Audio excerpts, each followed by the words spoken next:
Suits analysis. Hey legal minds, it's Sachin here. Today I'm going to take you through Suits, and which is a famous law TV show. I've seen every single episode of Suits and I know how this will go down. Suits is about people who are dressed up in professional attire, who are in a corporate law firm doing work with companies, and they're doing legal work as lawyers. There is a boss known as Jessica Pearson, who is the company boss of the firm. And then you have Mike, who is the center of everything in the show, as he is a person who has never went to law school and has taken LSAT tests for other people, who is not smart enough to get, who's basically doing the LSAT test for people who are not smart enough to get into a law school. Anyways, he finds himself running from cops as he enters a room. He tells a story, and his character known as Harvey, who is a senior partner in the firm,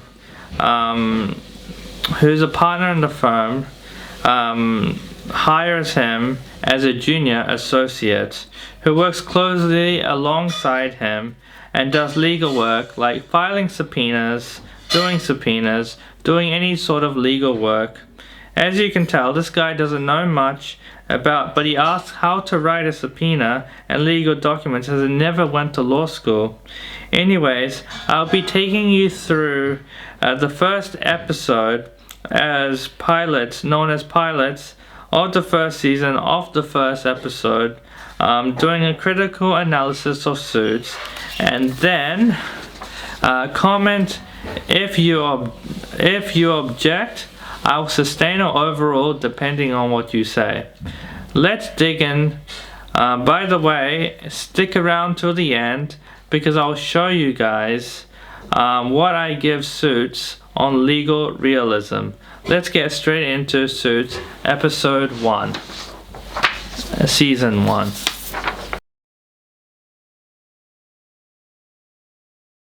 First of all, Gerald, if you think anyone's going to touch this deal after your bad faith, you're mistaken.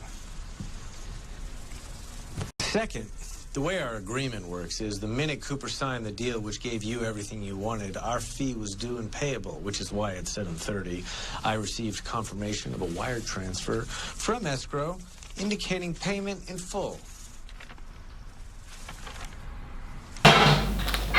Is the deal done or not? No transaction on earth would have someone to transfer large sums of money before the deal is consummated. There are companies that deal with all sorts of stuff, which is known as escrow companies.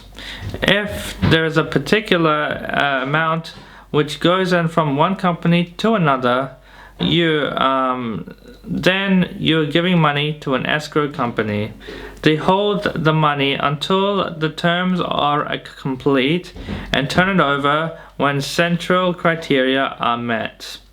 If any lawyer drafts a deal that has a wire transfer going more than and the terms are complete, that's probably malpractice, meaning unethical practice as a lawyer, which shouldn't be done. It is not certain what type of deal they are making at this very moment in time. In the real life scenario, this would never happen.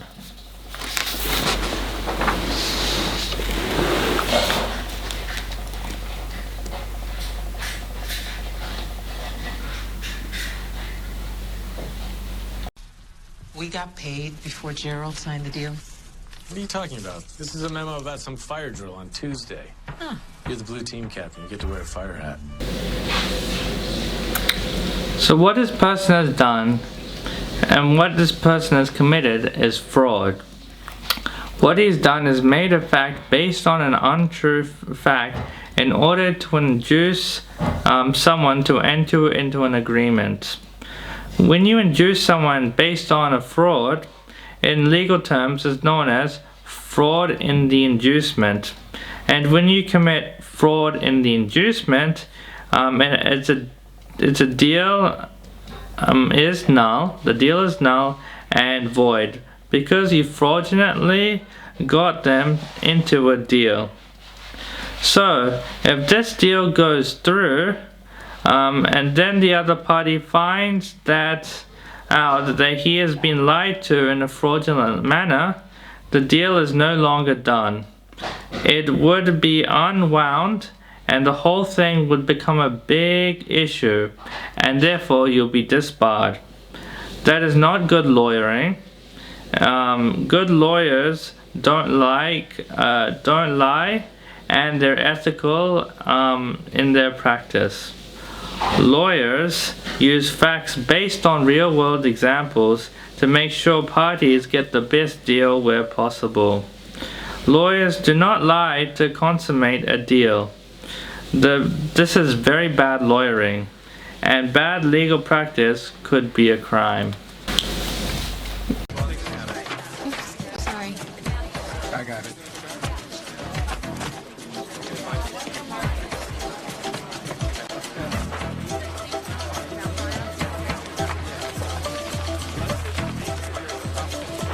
Hey. Hey, stop! You in the cab!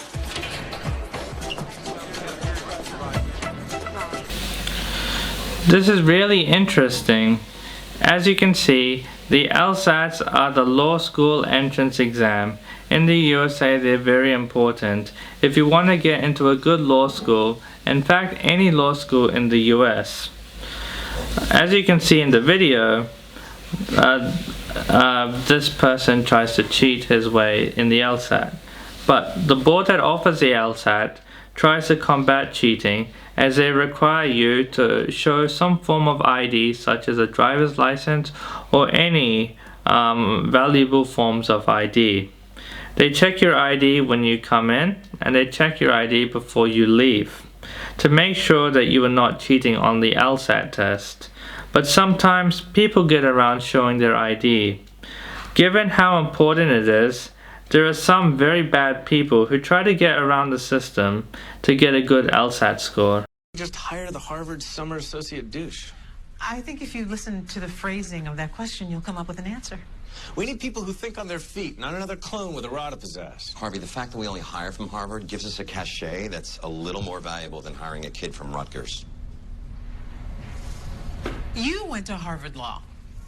I'm an exception. Find me another one. Right, so the recruitment process is interesting in law schools and firms that could take a long time. There are law firms that only hire from a particular law school. There may not be firms that just hire from Harvard itself. You're probably going to get hired from the top 5, top 10, the top 20 law schools. There are law firms where they're quite picky and they get their summer associates. A summer associate, as it can be defined, is basically a law firm, a specific term that means someone who is in a law firm, who is in the second year of law, their second year of summer, basically, in turning into the law firm. And if they like you as a person by the end of your summer at the firm, when you graduate from law school, then basically they will give you a contract to start working for them after finishing your degree. Great, thanks. Okay. Done it. We're gonna need to streamline this. Give each guy a hard time. Before you send them back, give me a wink if they say something clever. Cool? Okay. What are you looking for? Another me. This is great. Mike is interviewing for a law firm at a hotel. Is that exactly what law school students tend to do to get interviews from when you call on, which are known as campus interviews? The law school and students enter their name into a lottery and then send them all off to a hotel, which a bunch of associates or junior partners hang out in the hotel. the law students come into the hotel and get their interviews conducted by a senior partner or lawyers, in that matter of fact. But the aspect of this recruitment process is very real. So, Chip, what makes you think that I'm gonna let the whitest man that I have ever seen interview for our firm? Because I have an appointment. Thanks.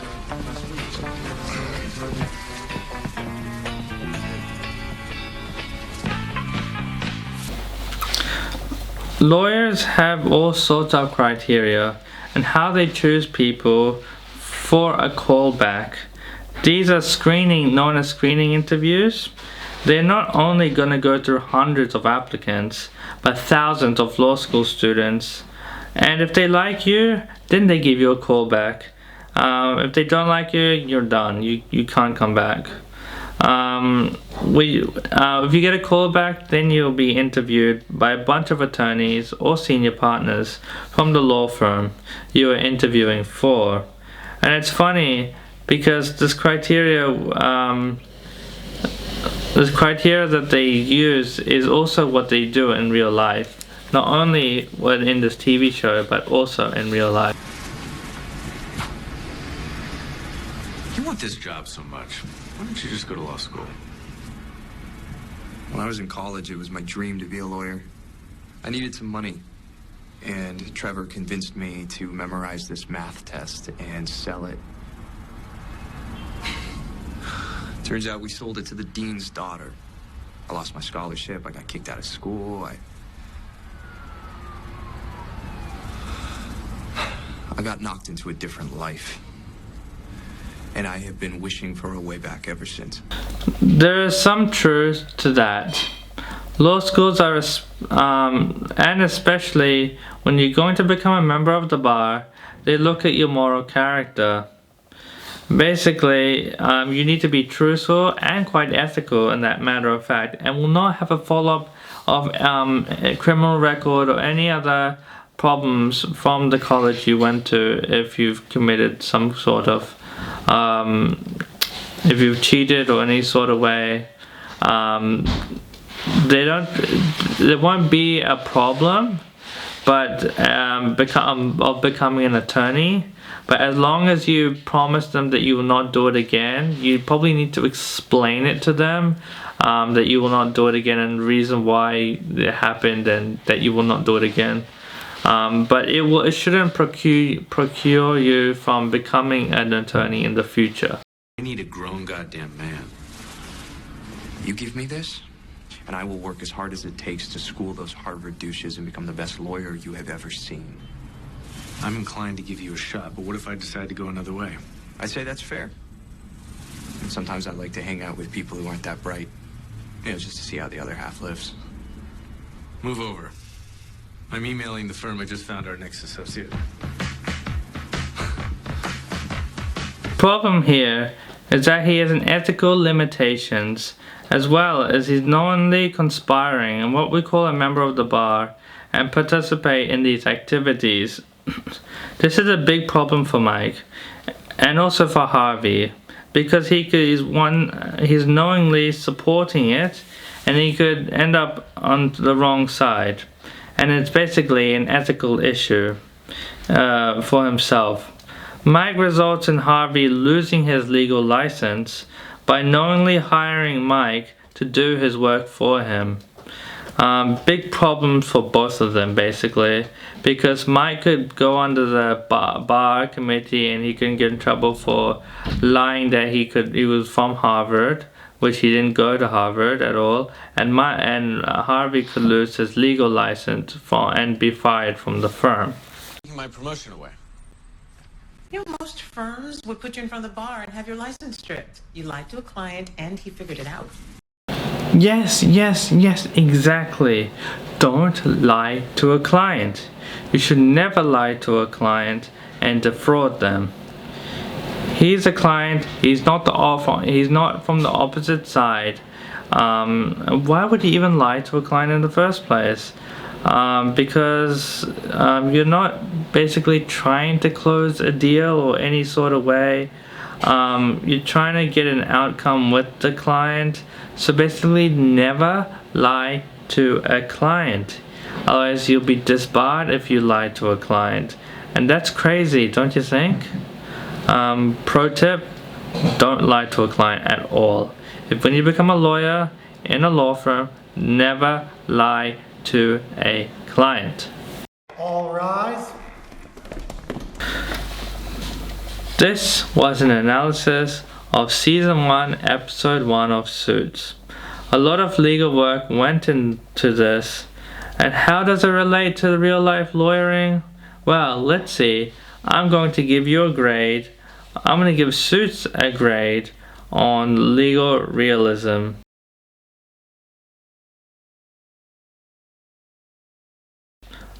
Well, we can go into further detail with this. The recruitment process, absolutely real. Second of all, legal arguing. There are some things that are right, but most of them are wrong. A lot of things are wrong because most of them are unethical practice, which will lead you to disbarment from a law and as a practicing lawyer. The parties will have to go in front of the bar, and this is known as malpractice.